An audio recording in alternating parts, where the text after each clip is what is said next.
medyo malamig-lamig pa kasi. Ako nga pala si Lorna Urani from Distrito 1, Kawayan. Yes. Apply ko po si Boss Maymay.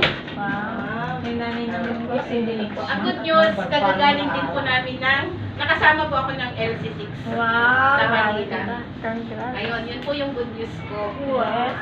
Ang good news ulit, sumakit yung mga paa kasi yung pasayaw si boss niya yung kulang. Patingin siya kulang, sumakit din yung paa. Yan talaga ito. Ayun, full charge po tayo, mga galing po ng LC6. Tama po. Kaya thankful tayo kay Lord kasi natapos na ulit natin yung LC6.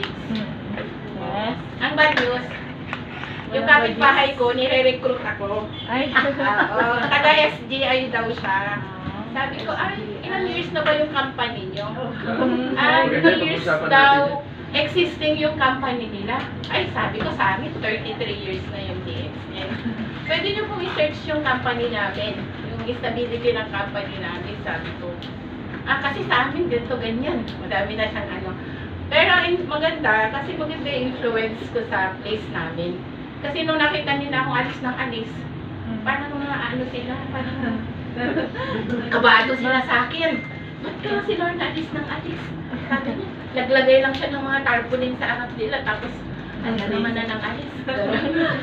Lately, nalaman ko, nag-i-internet, nag-networking na rin pala yung kapitbahay ko. Although meron na sila eh.